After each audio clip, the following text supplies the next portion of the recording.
자, 오늘 하나님께서 우리에게 주신 말씀은 제목은 하나님께서 세상을 심판하신다. 공기에 대한 말씀입니다. 자, 오늘 본문은 요한계시록 8장입니다. 요한계시록 8장 12절입니다. 매우 짧죠? 자, 요한계시록 8장 12절을 읽겠습니다. 넷째 천사가 나팔을 부니 해 3분의 1과 달 3분의 1과 별들의 3분의 1이 타격을 받아 그 3분의 1이 어두워지니 낮 3분의 1은 비추임이 없고 밤에도 그러하더라 라는 말씀입니다. 자, 낮과 밤의 3분의 1이 타격을 받는다. 이것이 오늘 이제 나온 말씀입니다. 근데 3분의 1이라는 것이 시간일까 아니면은 정도일까? 만약에 시간이라고 하면은 24시간을 3으로 나누면 8시간이죠. 8시간. 약 8시간가량의 암흑이 있어야 되는데, 그동안 이제 주석가들은요, 이 넷째 심판을 비유로만 이해하거나 아니면 단순히 빛이 없는 흑암의 심판으로서 이해를 해왔어요. 그런데 이제 상식적으로 낮이 3분의 1만큼 어두워졌다가 밝아졌다가 또한 밤도 3분의 1만큼 어두워졌다가 밝아졌다가 이런 일이 매일매일 반복되는 이런 현상을 현대과학으로는 설명이 불가능합니다. 또 이 3분의 1 동안 어두워졌다 밝아졌다 한다는 것이 일식이나 월식이 가장 쉽게 생각이 될 텐데요. 일식도 월식도 아닌 것이 일식 같은 경우는 지속시간이 7분, 월식 같은 경우는 지속시간이 3시간 정도입니다. 그래서 24시간의 3분의 1인 8시간가량을 어둡게 하기는 불가능해요. 근데 설령 그렇다 하더라도 매일매일 일월식이 일어날 수는 없겠죠. 따라서 여기서 3분의 1은 시간이 아니라 정도입니다. 정도. 일조량의 3분의 1의 감소를 말하는 것이죠. 자, 그러면 낮과 밤의 3분의 1의 어두움을 항상 가지고 오는 이 현상은 무엇일까? 역시 구약을 가야겠죠. 이 심판은 출애굽기 10장에 나온 9번째 심판, 출애굽기 10장입니다. 이집트에 임했던 9번째 심판과 관련이 있는데, 자, 10장 21절부터 23절입니다. 자, 여호와께서 모세에게 이르시되 하늘을 향하여 네 손을 내밀어 애굽 땅 위에 흑암이 있게 하라.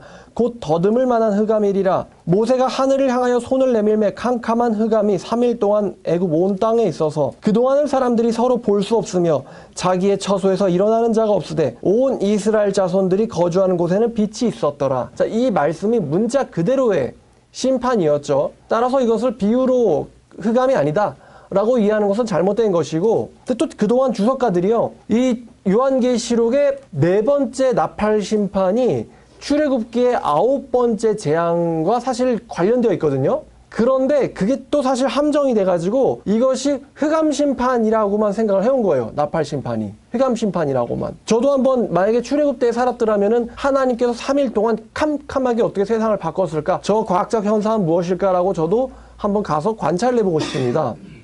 자, 근데 이 3분의 1의 정도의 어두움을 항상 가져오는 이 현상이 무엇일까요? 바로 대기오염입니다. 대기오염이면서 또한 미세먼지입니다.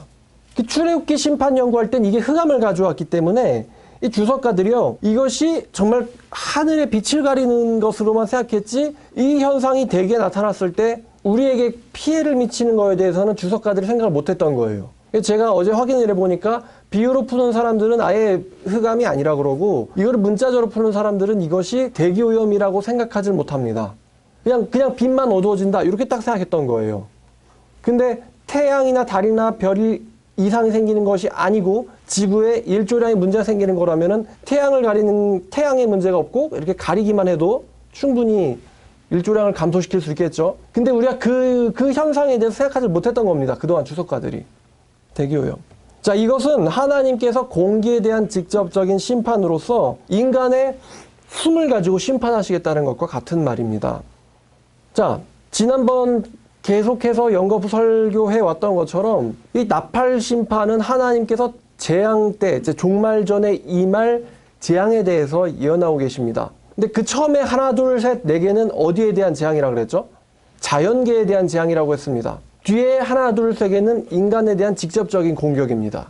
그래서 오늘 그 본문에 뒤에 독수리가 날면서 이렇게 얘기하죠. 화가 있으리로다. 이는 새 천사들이 불어야 할 나팔 소리가 남아있음이라. 그 다음 세 가지 재앙은 인간에 대한 직접적인 공격이기 때문에 독수리가 화가 있다고 말합니다. 자, 근데 앞에 1, 2, 3, 4에 해당하는 1, 2, 3에 해당하는 재앙들이 하나님께서 나무에 대한 심판입니다. 그래서 나무도 열대우림의 절반 이상이 사라졌다. 정말 중국 대륙 크기의 아니면 유럽 대륙 크기의 산림들이 전부 다 사라졌습니다. 벌목과 산불로요. 그 다음에 바다의 피조물의 3분의 1이 사라진다. 3분의 1의 심판이 두 번째 심판이었는데 지금 바다 생물의 절반 이상이 사라졌다. 라고 과학자들이 경고하고 있죠. 세 번째 물에 대한 심판인데 지금 인간은 20년 내에 굉장한 식순환에 시달릴 거라고 한국도 2025년부터 수도권이 식순환에 시달릴 수 있다고 한국수자원공사 사장도 경고했다라고 제가 말씀드렸어요. 그럼 어쩔 수 없이 오염된 물을 마셔야 될 수밖에 없다고. 그래서 일어나는 것이 공해병이라고 말씀드렸습니다. 그런데 바로 오늘 이 말씀이 공해병의 바로 끝판인 것입니다. 우리나라 2017년 정도부터 보니까 제가 어제 또 가전을 봤는데 이 공기청정기가 막 만들어서 팔리기 시작한 게 한 2017년쯤부터더라고요. 근데 그때쯤부터 미세먼지 문제가 대두되어서 사회에 화자되어 왔습니다. 그런데 지금은 화자되었을 뿐 더 이상 사람들한테 별로 관심을 받지를 못합니다. 진도가 2나 3짜리 지진만 일어나도 사람들이 뭐예요? 만약에 대한민국에 진도 2, 3점 지진이 일어났다. 2도, 3도 정도 가량의 지진이. 그럼 난리 나겠죠? 그러면서 실시간 검색 1위 오릅니다. 대한민국에 무슨 포항에 무슨 지진, 시장 검색 오릅니다. 자, 지진만 일어나도 검색 1위를 하는데요. 미세먼지는 마스크 하나 안 쓴 사람들이 허다하죠? 솔직히 요즘은 좀 우한폐병 때문인데 여러분 우한폐병 잠잠하다시피 사람들이 또 마스크를 벗기 시작했어요. 보니까 10명 중에 8명은 안 쓰더라고요. 하는 걸 보면요. 이게요. 이 공기에 대한 심판이 다른 재앙보다 훨씬 더 무서운 거예요. 공기에 대한 심판이. 왜냐면 바다에 대한 심판처럼 물이 가까이 있는 것처럼 보이지도 않고 물의 심판처럼 우리에게 직접적으로 영향이 지금도 일어나고 있지만 우리에게 직접적으로 당장 지금부터 수질 오염돼가지고 마실 물 없는 것도 아니고 그런 것도 아니고 지금 현재 우리 주변을 꽉 채우고 있는 이 공기 속에서 살고 있으면서 경계하지 않고 있으니까 다른 재앙보다 훨씬 더 심각한 것입니다. 초미세먼지는요 보여요 안 보여요? 안 보이죠? 보이지 않기 때문에요. 그리고 또 맞는다고 당장 죽어요 안 죽어요? 안 죽지요? 그렇기 때문에 사람들이 무관심해요. 그런데 보이지 않기 때문에 위험에 그대로 우리들이 노출되어 있는 것입니다. 제가 미세먼지가 일으키는 병들에 대해서 한번 어제 조사해봤습니다. 무슨 질환이냐면 이게 제일 크게 일으키는 것이 허혈성 심장질환이라고 합니다. 허혈성 심장질환이 이제 핏줄을 막는 것을 말하더라고요. 그래서 일어나는 것이 뇌졸중, 뇌경색, 부정맥, 협심증, 심근경색, 동맥경화, 심부전, 심장마비, 인지력 및 기억력 저하, 치매, 우울증, 폐암과 폐질환, 결막염, 그리고 피부병 등이 미세먼지가 일으키는 질병들입니다. 대단하죠? 저도 처음에 미세먼지에 대해서는 잘 위험성을 간과하지 못했습니다. 저도 미세먼지 위험성을 많이 간과했었습니다. 그리고 마스크를 쓰는 것이 거추장스럽고 불편하다고 생각을 했었어요. 그래서 공기청정기 같은 것은요, 있든 없든 신경도 안 썼습니다, 그동안. 근데 우연히 이제 제가 매장에서 휴대용 공기청정기를 발견했는데, 이런 것도 파네? 그래서 관심이 생겨가지고 구매를 했어요.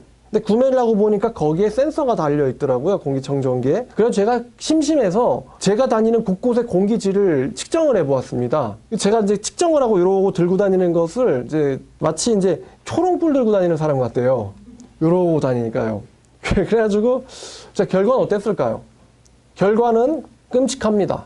끔찍해요. 실내, 실외, 차 안 등 할 거 없이요. 정말 끔찍합니다. 여러분 좋은 공기 안에 있으면서 여러분 갑자기 제가 여기서 막 옷을 막 탁탁탁탁 털면은 먼지 이렇게 팍 풍기겠죠?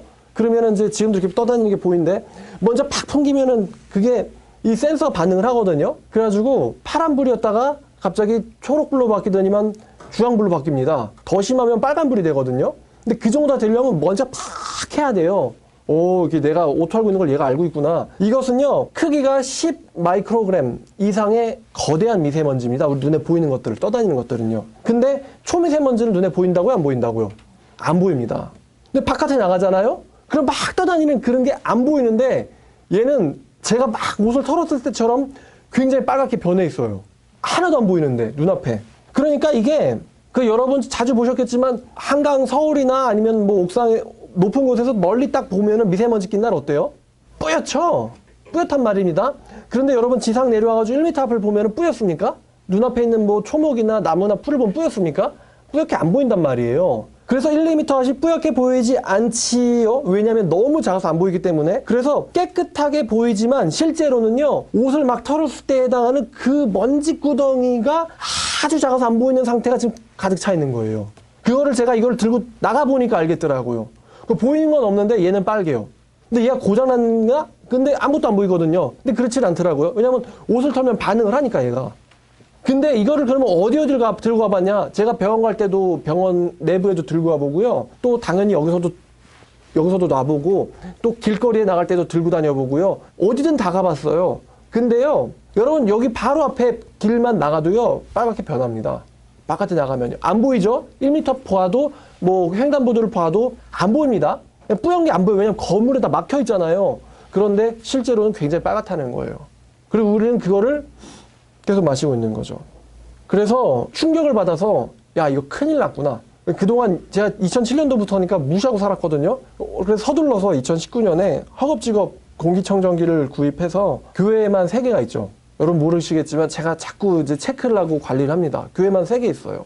그래서 여기 있는 것도 공기청정기고 저 뒤에는 깨끗할까 안 깨끗할까 저 뒤에도 하나 있습니다. 그리고 하나 더 살 생각입니다. 어떤 분들은 야 나는 건강한데 말이야 뭐 나는 청년인데 이렇게 생각하실 수 있는데요. 여러분 미세먼지는요 세계보건기구에서 정한 1급 발암물질입니다. 그리고 마시면요 몸에 축적돼요. 지구 자체가요 이 오염된 대기가 둘러싸고 있는 지구 자체가 사람을 서서히 죽여가는 연한 가스실이라고 보면 됩니다. 이 가스실이에요 이게 지구가. 그렇게 변해버렸어요. 지금부터 이제 뉴스 기사들을 몇 개 읽어드릴 것인데 여러분 세계 인구의 6분의 1이 공해병으로 죽는다고 합니다. 더 심할 거라고 생각해요 현실은. 그럼 6분의 1 정도면은 얼마나 되죠? 10억은 가볍게 넘죠. 지금 70억이 넘었으니까 이제 80억 향해 가고 있으니까요. 공해병으로 죽는데 그 중에 그러니까 10몇 억의 사람들 중에 그 중에 70%의 사람들은 대기오염 때문에 죽는다고 해요. 대기오염 때문에. 사실 이거를 정확하게 원인을 규명하기 힘듭니다. 왜냐하면 이미 지금 우리가 너무 많이 파괴시켜놨기 때문에 마시면 수질오염, 또 먹으면 미세플라스틱, 마시면 대기오염 이런 식으로 다 연계가 돼 있어요. 전부 다 발암물질들이기 때문에요. 그래서 연구가 아직 미진합니다. 이 부분에 대해서. 우리나라는 앞으로 훨씬 더 심각한 피해를 받게 될 것 같아요. 이제 막 시작됐으니까요. 2015년 한 해 동안 전 세계에서 900만 명 정도가 환경오염에 의한 질환으로 죽었대요. 900만 명이요. 900만 명. 연구기관 랜셋이 발표했어요. 자, 여러분들은 와닿지 않으시니까 제가 한국에 의한 기사를 찾아봤습니다. 한국 대기오염 사망자가 1년에 17,300명. 약 2만 명이라는 소리죠. 93%가 초미세먼지 탓에 죽는데요. 1년에 2만 명 정도가. 2019년 4월 4일 기사입니다. 이거는 미국에서 연구했어요. 우리나라에선 잘 안 하나 봅니다, 이런 게. 미국의 비영리단체 세계보건영향연구소가요, 발표한 지구공기 상태 보고서인데, 자, 그러면 여러분 그 우리나라에서 지금 우한 폐렴 때문에 확진자 1명이라도 나오면 난리야 안 난리예요? 난리죠. 댓글 보면은 확진자 1명만 나도 난리고 아마 감염돼가지고 사망자가 나오면은 막 집단적으로 시위가 일어날 것이고 한 10명 정도 죽으면요 국민들이 다 두려워가지고 우울증 걸리고 나오지도 않을 것 같거든요. 그쵸? 우리나라가요. 근데 이미 2만 명이 미세먼지로 죽고 있다고 합니다. 한 달에 그냥 1,000명 넘게 죽는 거예요. 미세먼지로. 한 달에 2,000명가량이 죽고 있는데도 조용합니다. 이 인간이 그만큼 모순되고 오래 썩다는 거예요. 자, 특이한 건요. 미세먼지로 사망할 때 여러분 무슨 병 걸려서 죽을 것 같아요? 그죠? 폐병 걸려서 죽을 것 같잖아요. 근데 제가 아까 읽어드렸을 때 폐병 먼저 사실 읽질 않았어요. 심장병부터 읽었습니다. 저도 신기했는데 초미세먼지로 사망할 때요. 폐병으로 죽을 것 같은데요. 폐병은 사실 초미세먼지로 사망하는 거의 30% 정도고요. 사실은 나머지 70%는 뭘로 죽냐면은 허혈성 심장질환으로 죽는다고 합니다. 그러니까 폐에 쌓여서 일으키는 것보다도 이게요 혈관에 쌓여가지고 혈관을 틀어막는다는 거예요. 초미세먼지가. 그러니까 마시면요 그냥 여과 없이 피로 간다는 거예요. 그럼 혈관으로 들어간다는 건 이 초미세먼지가 어디까지 가는 거냐? 발끝부터 뇌까지 가는 겁니다. 이게. 그래서 아까 읽어드렸던 것 중에 하나가 뇌졸중, 뇌경색, 심근경색, 심장마비 이런 것들이 일어난다고, 신부전증 이런 것들이 일어난다고 말씀드렸어요. 당뇨병도 일으키고요.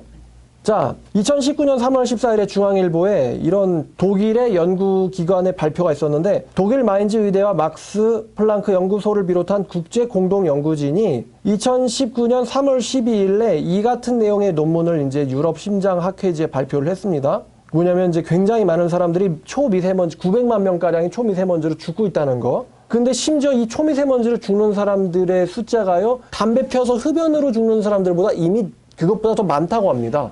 그러니까 담배보다 해롭다는 거예요. 지금 초미세먼지가. 왜냐? 어떤 사람이 아마 초미세먼지에 의한 죽음하면 이렇게 얘기하는 사람이 있을 것 같아요. 아, 이거 사람 대 사람이지. 그 담배 피워도 장수하는 사람 있지 않습니까? 뭐, 아니면 나는 뭐 겉담배만 피우고 속담배는 피지 않지. 뭐 이런 사람도 분명 있을 것 같은데요. 여러분, 담배 연기에 노출되는 시간이 얼마 정도예요?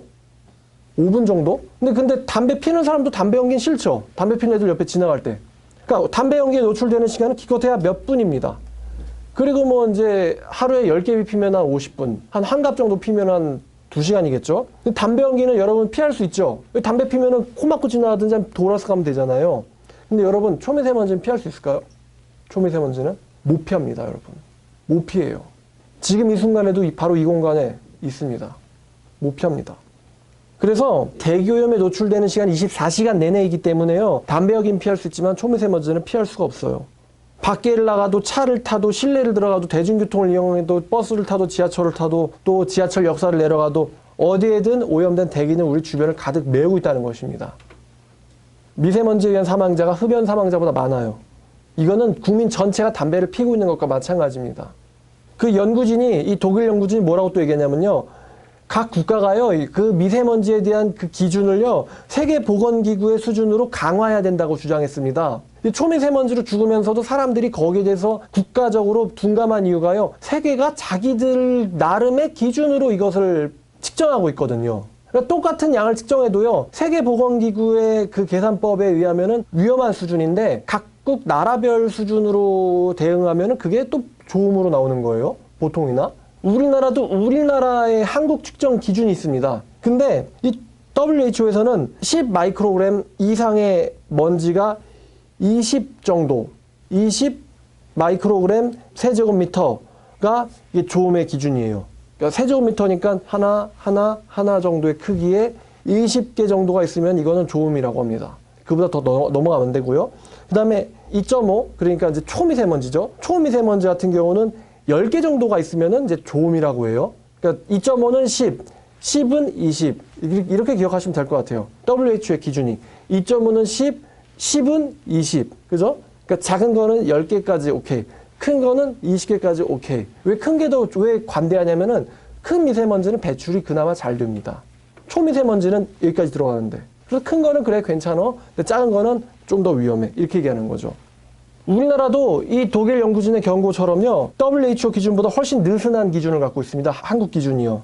그래서 이제 이 사람들이 유럽 같은 경우도 초미세먼지에 대한 최대 한도가 현행 25 마이크로그램 세제곱미터로 WHO 기준보다 2.5배나 높다며 대부분의 나라들이 WHO의 기준으로 바꿔야 된다라고 강조했습니다. 자, 근데 왜 그럼 각 나라들이 WHO의 기준을 따르지 않을까요? 우리나라 같은 경우 왜 WHO의 기준을 따르지 않을까요? 왜 그러냐면요. 여러분 WHO의 기준에 따르면요. 매일같이요. 나가면 죽어요. 나가면 위험해요. 절대 나가지 마세요. 최악입니다. 이런 경고를 매일같이 띄워야 되거든요. 그럼 매일같이 이런 경고가 여러분 핸드폰에 뜨면은 여러분 일상생활이 되겠습니까? 안 되죠. 그러니까 마땅한 해결 방법도 없는 마당에 누가 나가서 바깥에서 일하려고 하겠어요? 나가면 위험해요. 죽어요. 이렇게 뜨는데. 그래서 경제활동이 위축될까봐, 아마도요. 경제활동이 위축될까봐, 그리고 미세먼지 마신다고 당장 지금 여러분 죽는 건 아니니까 그냥 나가서 일하고 마시라는 거예요. 그런 의미인 것 같습니다. 그러니까 여러분, 그 후쿠시마 일본 대응이 참 느슨하다고 막 세계에서 비판을 하잖아요. 근데 마찬가지예요, 우리나라도. 마땅한 대안이 없어요, 이걸 어떻게 할 만한. WHO의 기준에 의하면 한국은 정말 최악이에요. 그냥 평균이 그냥 6배, 7배 이상 위험합니다. 근데 어떻게 할 수 있는 게 아무것도 없단 말이에요. 그럼 국민들이 못 살잖아요. 그래서 한국 기준을 따르고 있는 겁니다. 한국 기준을 새로 만들었어요. WHO의 기준보다 훨씬 느슨합니다. 그러니까 여러분이 만약에 문자로 위험하다라는 경보가 가끔 뜨잖아요. 그러면요, 진짜 안 좋은 겁니다. 그거는. 경보 안 떴을 때도 안 좋으니까 뭐 미세먼지라는 앱을 쓴다거나 아니면 좀 관심 가지시고 매일매일 바깥 상황은 어떤가, 대부분 안 좋습니다. 좋은 날은 정말 손꼽을 정도예요. 항상 경각심 가져야 돼요. 이 독일 연구진의 데이터는 2015년 데이터입니다. 그럼 지금은 2020년이죠. 이제부터 시작에 불과하다는 겁니다. 앞으로 한국은 대기오염으로 지옥같이 될 거예요. 이 미세먼지에 대한 재앙은 이제는 단지 시작일 뿐이라는 거죠. 그래서 우리 인간들이요, 이 초미세먼지가 체내에 축적된 사람들이 어떻게 될지는 사실 앞으로 아무도 몰라요. 단지 1급 발암물질을 우리가 마시고 24시간 마시고 있다는 것은 확실합니다. 그래서 앞으로는 아마 젊은이들이 알 수 없는 이유로 심장병에 걸리거나 아니면은 치매에 걸리거나 아니면은 폐질환에 걸리거나 하는 일들이 늘어날 거라고 생각합니다. 젊은이들이 계속 마셔대고 있으니까요. 자, 그럼 우리 한국 상황도 좀 더 구체적으로 알아보겠습니다. 2019년 3월에 이런 기사를 냈는데 세계 대기오염 조사기관 에이지 비주얼이 2018년도에 전 세계 3,000개 도시의 공기의 질을 이제 측정하고 기준을 내봤는데요. 한국은 어떨까요? 한국은 OECD 국가 중에 최악 2위입니다. 한국이. 1위는 칠레라고 합니다. 거긴 어떤 데인지 좀 궁금하네요. 칠레 조심해요. 조심하세요. 가실 때는. 여러분 공기 안 좋은 도시가 어딜까요? 여러분 한국 내에서. 한국 내에서 공기 진짜 안 좋은 도시들이 열거됐는데 아이러니하게도 1위가 안성입니다. 안성, 원주, 전주, 평택, 이천 등입니다. 진짜 안 좋은 도시예요, 공기. 원주? 여러분, 여러분 좋은 공기, 산 좋고 물 좋다, 강원도 가자. 그게 아니고요. 가면 안 되는 거예요. 강원도 무슨 잘못이 있다고. 산 좋고 물 좋은 산, 바다, 계곡 전혀 아닙니다. 공기 안 좋아요. 강원도 사람들 맨날 고등어고 먹나? 그러니까 이게 사실은 우리나라 말이 아니라는 이야기겠죠. 자, 또 이제 세계적인 도시들을 좀 골라봤는데 중국 선양이 방글라데시 다카에 이어서 중국 선양이 제일 안 좋아요. 중국 선양이라는 도시가 제일 안 좋고 두 번째가 방글라데시가 두 번째로 안 좋고요. 도시 중에 또 서울도 세계 중에서는 3위예요. 서울이 3위, 4위는 영광스럽게도 또 우리나라 인천입니다. 그 사실 안전한 곳이 없다는 거예요. 지방을 가든 수도권에 있든 서울로 가든. 제가 어제 그래서 타이핑을 쳐서 봤어요. 확인을 해보니까 2020년 2월 16일 새벽 1시에 제가, 그러니까 어제죠. 보니까 미세먼지 수치가 72더라고요. 72면 아까 어디가 안전이었죠? WHO 기준에는 10이었단 말이에요. 초미세먼지가 10이었단 말이에요. 근데 72였어요. 그럼 WHO 기준에 지금 몇 배 안 좋은 상태예요? 7배. 시간이 새벽 1시인데. 아무도 활동 안 할 새벽 1시인데 그 밤 공기가 7배. 성남도 71, 수원도 70, 7배 이상 가볍게 넘어갑니다. 심한 날은 140이 떠요. WHO 기준에 14배가 넘는 발암물질이 공중에 그냥 떠다니는 상태인 겁니다. 이런 걸 다 조사해서 알면 여러분 살겠습니까? 그럼 내가 무시한다고 걔네가 너는 발암물질을 무시하니까 안 들어가야겠다 그렇게 생각하나요? 미세먼지들이? 아니죠. 그러니까 생존 문제란 겁니다. 이것이. 앞에 열거한 3가지 심판 중에 산림, 바다, 강 이거 조심하면 됩니다. 근데 네 번째인 이 대기오염은요. 아무도 피할 수가 없다는 겁니다. 특히나 한국은 정말로 위험한 나라입니다. 세계적으로 한국은요. 위험해요. 미세먼지가. 제가 한번 서울시 홈페이지에 서울시 측정하다 보니까 서울시 홈페이지도 링크가 떠가지고 들어봤거든요. 그랬더니 서울시의 초미세먼지 대책이 친환경, 그린카, 운행차 배출가스 관리, 노후경유차 운행 제한, 천연가스 자동차 보급 및 충전소 확충, 운행경유차 저공해화 사업 이런 게 나와 있더라고요. 그럼 지금 강원도는 이런 게 안 돼 있어가지고 난리입니까? 지금 얘네들 얘기는 전부 다 이 탓이 다 대중교통 탓이라는 겁니다. 대중교통. 그럼 뉴욕은 대중교통 없나요, 거기? 제가 또 신기한 걸 최근에 봤는데 여러분도 아실 수도 있어요. 중국에 우한 바이러스가 퍼질 때요. 중국 정부에서 춘제를 연기하겠다. 모이지 마라. 하면서 난리 치고 갑자기 세계 공장들이 멈췄다. 이러면서 기사 떴을 때 있잖아요. 그때 제가요. 우연히 애플리케이션에서 생전 처음 팔을 봤어요. 맨날 70, 80, 100 이렇게 보다가 팔을 봤어요. 신기해가지고 몇 군데 더 봤더니 팔이 맞았어요. 생전 처음 봅니다. 그런 수치를. 그럼 그때는 위와 같은 친환경 그린카, 배출가스, 이런 거를 다 했을 때입니까? 아니죠. 명백히 이것은요, 물론 우리나라도 내는 게 있겠죠. 근데 중국에서 바람으로 넘어오는 게 정말 많다는 거예요. 걔네들이 석탄 화력발전소를 얼마나 많이 떼우는지 중국 사람들 14억인가 그 써대는 전기를 다 보충하려고 석탄 화력발전소를 엄청 태우는 거예요. 그리고 쓰레기 소각장 다 동쪽에다 지어버리고. 그리고 그게 바람 타고 그대로 넘어옵니다. 여러분 황사 넘어오잖아요? 몽골 쪽 중국 사막에서 일어나는 황사도 넘어오는데 베이징에서 발생한 이런 거 왜 안 넘어오겠어요? 다 넘어오죠. 그럼 반대로 공기 좋은 나라 제가 조사해봤습니다. 공기 좋은 나라 그냥 평균이 10이 안 넘는 나라만 좀 그중에 여러분들에게 유명한 나라를 조사해봤는데 의외로 미국이 9.09입니다. 9. 미국 공기 좋습니다. 캐나다 7.9입니다. 미국보다 더 좋아요. 뉴질랜드 7.7입니다. 아이슬란드는 5.0입니다. 5.0. 일본 12입니다. 12. 실제로 일본 갔을 때는 굉장히 공기가 좋았어요. 그리고 일본 사람들 미세먼지에 의한 이런 거 잘 모르더라고요. 그럼 자기네 나라는 워낙 공기가 좋으니까. 한국에서 막 미세먼지 때문에 하늘이 안 보여. 그러니까 막 이래요, 걔네들. 혼또 막 이러고. 걔네들은 그런 걸 모르는 거예요. 우리는 막 난리 났다 이러면서 막 하늘이 뿌옇다 이러잖아요. 일본 애들은 그런 걸 잘 몰라요. 야, 옆나라 한국 진짜 난리다. 그러면 정말 모르더라고요. 제가 실제로 물어봤어요. 이 심판을 설명하면서 이런 순서대로 지금 다 파괴가 되고 있는데, 지금 한국도 난리다. 그랬더니, 이러더라고요. 모르더라고요, 미세먼지를. 자, 성경에서는 3분의 1이 어두워진다고 했는데, 이 미세먼지가 농업에도 영향을 주겠죠. 아이러니하게도 수확의 3분의 1가량이 감소했다고 합니다. 2019년 3월 농민신문을 봤더니 생산량이 30% 이상 감소됐대요. 그래서 이제 농민들이요, 미세먼지 때문에 일조량이 부족하니까 인공조명을 만든다고 합니다. 요즘에 인공조명 사업도 인기라 그래요. 그래서 뭐 나트륨 등 또 LED로 만든 등 해가지고 부족한 일조량을 빛으로 때우는 거죠. 그럼 또 그 전기는 또 이제 석탄 태워야지. 하여튼 그렇대요. 농민들도 수확량이 감소해가지고 미세먼지가 식물들의 이파리에 쌓여가지고 기공을 맞고 그런다고 합니다. 식물들이 기형으로 자라거나 각종 질병에 걸린대요. 농민들이 말하는 겁니다. 자, 그러면 이제 소나 돼지 같은 양도는 어떨까요? 축산업은 어떨까요? 여러분, 인간은 좀 생각 있으면 초미세먼지 피해서 살 수 있죠. 노력하면은. 근데 여러분, 초미세먼지를 막아주겠다며 양돈 농가를 밀폐된 공간으로 만든 다음에 거기 안에 공기청정기를 틀어주는 그런 사람이 있나요, 없나요? 없겠죠? 근데 우리 인간이 마셨을 때 이게 뇌나 발끝까지 간다고 한다면은 걔네들은요? 소나 돼지나 이런 애들은요? 걔네들은 피해가나요? 걔네들 못 피합니다. 그래서 초미세먼지가요, 역시 축산업계에도 타격을 주고 있어요.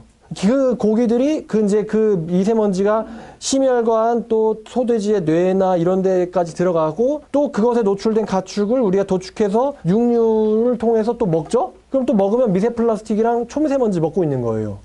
입으로도 들어오고 코로도 들어옵니다. 우리가 뭘 하든 먹고 있다는 거예요. 다시 말씀드리지만 얘네들은 1급 발암물질입니다. 그리고 우리는 매일같이 WHO의 권장 기준에 7, 8배가 이상 오염된 최악의 상황의 대기질을 경험하고 있다는 것이죠. 세계보건기구가 12조음이라고 했으니까 여러분 한번 이따 심심할 때 한번 여러분 사는 지역 있잖아요. 안양이라든지 성남이라든지 한번 측정해보세요. 측정해보세요. 그냥 알아볼 수 있어요. 그냥 성남시 미세먼지 그럼 바로 뜹니다. 구글에서. 서울시 미세먼지 그럼 바로 떠요. 지금 궁금하네요. 얼마인지 한번 보겠습니다. 지금 105네요. 지금 서치해봤는데 성남시 초미세먼지 88입니다. 그러니까 지금 12조음 기준인데 이미 지금 9배, 10배는 가볍게 넘고 있죠. 우리가 몰랐지만 굉장히 심각한 게 우리의 현실란 말이에요. 이게 당연한 게 아니란 말입니다. 일본 같은 나라, 아이슬란드 같은 나라, 하다못해 미국 이런 데조차도 공기가 좋단 말이에요. 뭔가 대책을 강구해야 되는데 어떻게 할 수도 없는 현실 앞에 지금 우리 대한민국 국민들은 갇혀서 살고 있단 말이에요. 설령 뭐 휴양하고 싶다, 강원도 소용이 없단 말입니다. 자, 이제 적용하겠습니다. 여러분 느낌이 어떠세요? 말씀 들어보니까. 제가 이걸 알고 나니까 야, 2017년부터 내가 이거를 생각지도 않고 그냥 마셔왔다니. 여러분 옛날에 저 어렸을 때 기억에 막 놀고 있으면 택주야 밥 먹을 시간 들어와라 그러면서 베란다에서 외치면 돼 그러고 들어왔던 기억이 나거든요. 여러분 지금 애들 그렇게 키우면 안 되는 겁니다. 그냥 바깥 최악이거든요. 애들은 좀 건강하게 뛰고 놀아야죠가 아니고 건강하게 바람물질 마시고 있는 거예요. 바깥 나가면은. 미세먼지 유모차 끌고 돌아다니는 거 안 되는 겁니다. 그것도. 어린애들은 더 약하겠죠. 성인에 비해서. 자, 그럼 적용입니다. 적용 첫 번째 이제 어떻게 해야 되냐면은 집안에 공기청정기를 설치하라.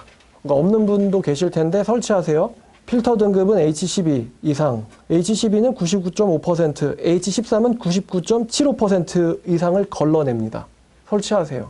뭐 집안인데 여러분 제가 이런 실험도 해봤거든요. 미세먼지가 진짜 안 좋은 날 이렇게 호롱불 들고는 차에 딱 탔어요. 그 다음에 저 그때 마스크 쓰고 있었습니다. 일부러 이제 창문을 열어놔가지고 나쁜 그냥 안 좋은 공기 다 차 안에 집어넣은 다음에 환기가 안 좋아 사실상은 집어넣은 다음에 창문 올리고 밀폐시키고는 수치를 계속 봤습니다. 근데요 떨어질까요? 안 떨어질까요? 안 떨어져요. 왜죠? 밀폐됐으니까 말 그대로 한 번 들어왔는데 이 들어온 미세먼지가 나가겠어요? 안 나갑니다. 안 떨어져요. 그럼 걔는 이제 누구에게로 계속 들어갈까요? 저한테로 들어가겠죠? 안 떨어집니다. 자, 집안 마찬가지입니다. 공기청정기 설치해야 돼요. 환기지 뭐지 해가지고 열어놓으면은 싹 밀려 들어오는 거고요. 이거를 제거할 방법이 집안에 없다면은 그냥 얘는 그대로 집안에 있는 겁니다. 그리고 숨 쉴 때마다 계속 들어오고 있는 거예요. 여러분한테. 아마 떨어진다면 여러분 폐로 갔기 때문에 떨어졌을 거예요. 마셔서 없애자. 뭐 그렇게. 자, 그래서 그 나쁜 공기가 그대로 머물기 때문에 제거할 만한 수단을 공기청정기를 설치하세요. 요즘 저렴하게도 10만 원대면은 좋은 거 살 수 있습니다. 다음 두 번째는요, 차 안에도 공기청정기를 설치하세요. 왜냐면 차 안에서도 우리는 24 호흡을 하고 있기 때문에. 그리고 차량 운행하실 때 이것도 중요한 건데 제가 다 실험해보고 해드리는 거예요. 운전자분들 외기와 내기가 있다는 거 아시죠? 그 외기가 뭐냐면은 차체 생겼는데 화살표 이렇게 돼 있는 게 이게 외기고요. 즉 바깥 공기를 내부로 들어오게 하고 있다는 이야기고, 내기는 이게 이제 안에서 유턴 표시처럼 이거 뭐야? 그러면 어떤 분들이 유턴할 때 키는 거야. 뭐 이런 농담도 한다는데 이게 이제 공기가 실내에서만 돈다는 거거든요. 근데 차량에 공기청정기를 설치해도요, 외기로 하면요 수치 안 떨어집니다. 수치 안 떨어져요. 왜 그럼 계속 최악이에요. 왜냐하면 아무리 제거해봤자 계속 들어오거든요. 바깥에서. 가능한 한 내기로 운행하시고 환기가 필요할 때는 잠깐 동안 창문 내렸다 올리신 다음에 다시 또 제거해야겠죠. 차량용 에어필터는요, 미세먼지 전혀 못 거릅니다. 관심 있으신 분이라면은 아마 미세먼지까지 걸러낼 수 있는 필터를 따로 사제로 구입하셔야 될 텐데, 아마 그렇게까지 해가지고 자기가 직접 필터를 교환하는 분들은 거의 없을 거예요. 그러니까 차량 내에 설치하시고 가능한 한 내기로 운행하세요. 내기. 외기로 하면 그냥 창문 열고 달린다고 보면 됩니다. 그럼 공기청정기 무의미입니다. 자, 그 다음에 세 번째, 공기청정기가 없는 실내는 피하세요. 바깥이랑 똑같습니다. 특히 이제 마스크를 벗고 있어야 되는 카페나 음식점 같은 경우는 마찬가지입니다. 제가 그래서요, 웬만하면 공기청정기가 있는 카페를 가려고 합니다. 좀 생각 있는 사장님들은 실내에 설치를 해놨더라고요. 그리고 이제 위에 이제 에어컨 같은 게 들어가고 있으면은 저 에어컨이 공기청정이 될 만한 모델인지를 딱 봐요. 그럼 좀 설치된 지 오래된 거다. 그럼 공기청정기 기능이 없다고 보시면 됩니다. 제가 최근에 상담한다고 카페를 하나 갔는데 다행히도 거긴 공기청정기가 있었어요. 그래서 있길래 관심 가지고 수치를 봤거든요. 그랬더니 80이었습니다. 공기청정기 있는데도 80이었어요. 그러니까 필터 관리가 좀 필요하겠죠. 그쪽 사장님.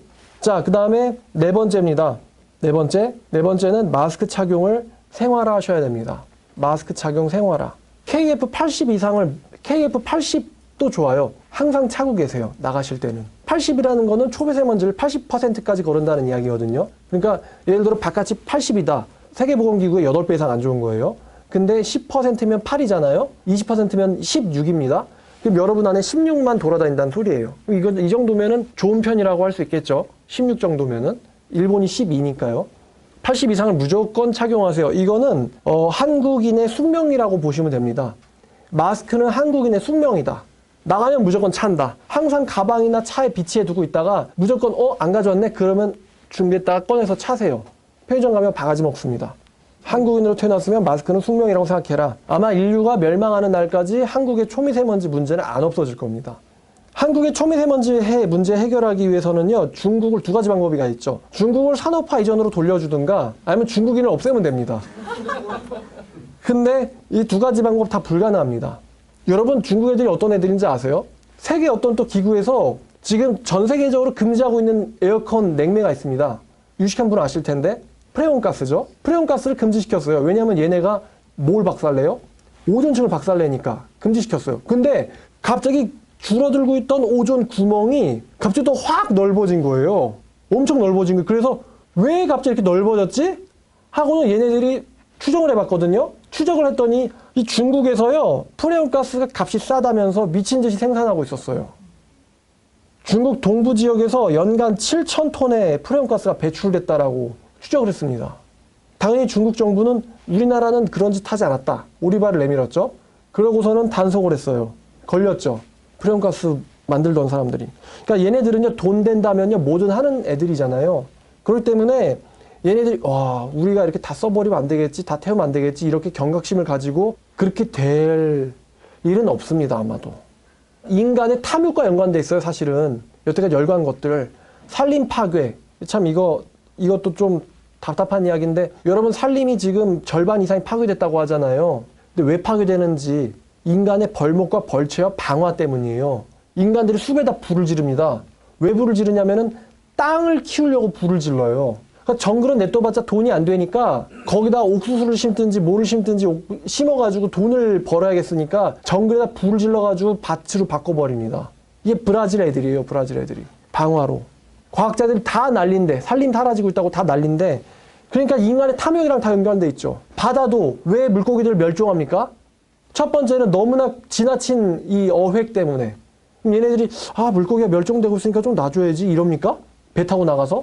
저라도 안 그럴 것 같아요. 일단 한 마리 잡으면 돈이잖아요. 기름값 한 방울이라도 벌어야죠. 지나친 어획, 그 다음에 온실가스 때문에, 미세 플라스틱 때문에 인간 탐욕이 다 불러들인 재앙들입니다. 물고기 다 죽으면 그냥 안 먹으면 되지. 이런 식이라는 거죠. 생각하는 게. 그 다음에 세 번째, 이 수질오염. 다 뭐 때문이에요? 인간의 지나친 욕심 때문에. 그리고 제가 가상수라는 거 설명해 드렸어요. 가상수. 소고기 1kg 만드는데 필요한 물이 깨끗한 물 15,000리터가 필요하다고 했어요. 하도 써대기 때문에. 다 인간의 탐욕이에요. 그럼 초미세먼지는 왜 나왔죠? 하나님이 처음부터 만들어 놓으셨나요? 아니에요. 이것도 역시 인간의 과도한 탐욕 때문입니다. 그러니까 인간의 탐욕이 정화되기 전까지는 없어질 수 없다는 거죠. 자, 그 다음 다섯 번째는 그냥 우리가 할 수 있는 작은 노력인데 대중교통 이용하자는 거죠. 작은 노력입니다. 별 영향 아마도 안 미쳐요. 여러분들이 아마 대부분 대중교통 탄다 할지라도 서울 미세먼지는 안 좋음일 겁니다. 그래도 우리가 작게 할 수 있는 건 뭐든 해보면 대중교통 타자는 거죠. 미세먼지는 뭐든 태워서 나오는 겁니다. 연료를 태우든 쓰레기를 태우든 태우면 나오는 거예요. 자, 그 다음에 여섯 번째는요. 이거는 이제 여러분들이 실천할 수 있는 거는 아닐 수도 있고 일 수도 있는데 일단 발생시킨 에너지를 집안에다 최대한 가둬야 됩니다. 이게 무슨 얘기냐? 단열을 얘기하는 거예요, 지금.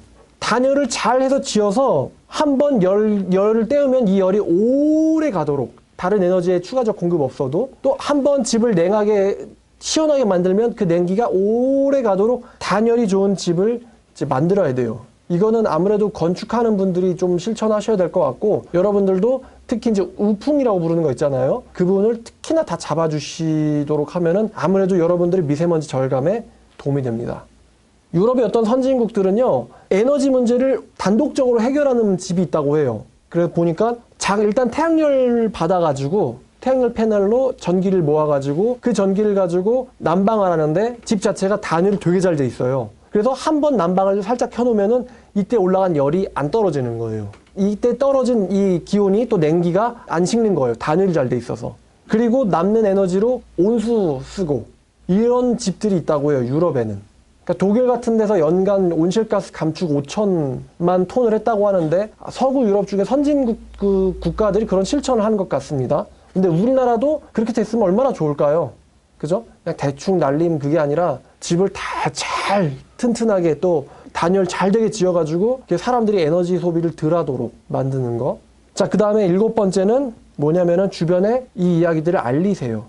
특히 마스크 안 쓰는 친구들 보면은 이 심각성을 알리세요. 한국인들 무식해서 모르는 거지 알면 난리 납니다.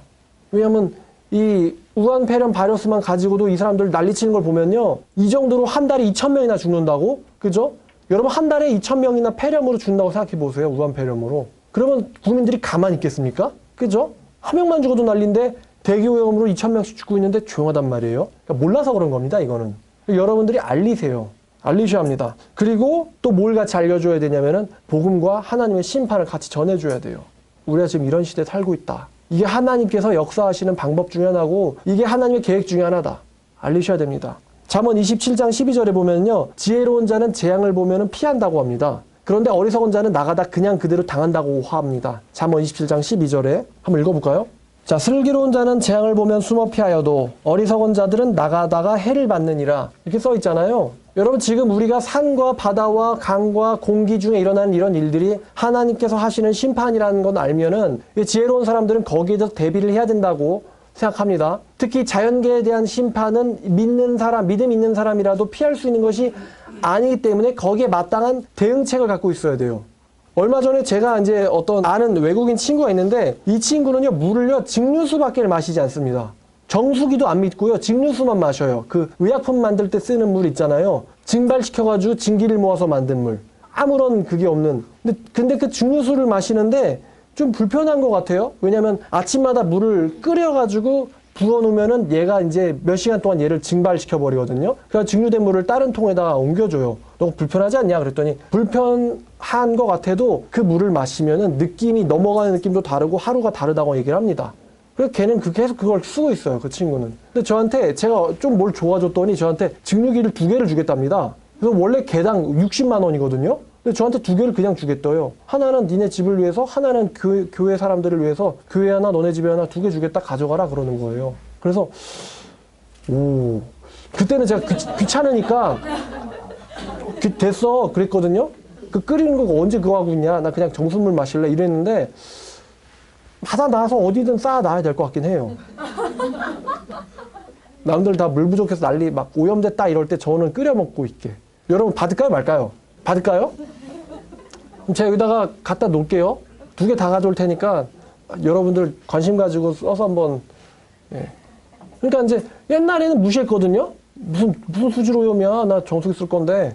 근데 그때 가서 그런 기기가 폭등할지도 모르겠어요. 미리 좀 지혜롭게 대비를 우리들은 하면 좋겠죠. 그런데 어리석은 사람들은 그냥 나가는 거죠. 그러니까 여러분 전해야 됩니다. 지금 하나님께서요, 우리나라뿐만 아니라요, 전 세계에 심판의 칼을 들이대고 계세요. 이게 다 예언대로 일어나는 일입니다. 예언대로. 꼭 알리시고, 또 여러분들 자신의 목숨을 이 환경 파괴로부터 지키시고, 또 이거 절대로 안 끝난다고 했죠. 관심 가지시고 꼭 알려주세요, 주변 사람들한테.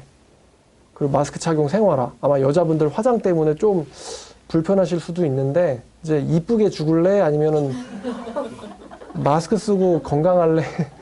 둘 중에 하나 택일입니다. 아니, 마스크 안 지워주는 그런 화장법을 뭐 한다거나, 아니면 마스크에다가 화장을 한다거나 뭐. 자, 오늘 여기까지 하도록 하겠습니다. 다음번에는 이제 5번째 심판, 전염병이죠. 전염병에 대해서만 가지고 이야기하도록 하겠습니다. 4번째 설교, 정말 한국인들은 중요합니다. 세계 최악 몇이라고요? 2위입니다. 서울은 3위예요. 도시 중 3위고 한국이란 나라는 2위입니다. 그러니까 이거는 정확하게 우리나라를 때리고 있는 심판이에요. 그러니까 여러분들 꼭 경각심 가지시고 여러분들 자신의 건강을 지키시고 또한 복음을 상기하시고 주변에게 알려주세요. 이것으로 말씀 마치겠습니다. 기도하겠습니다.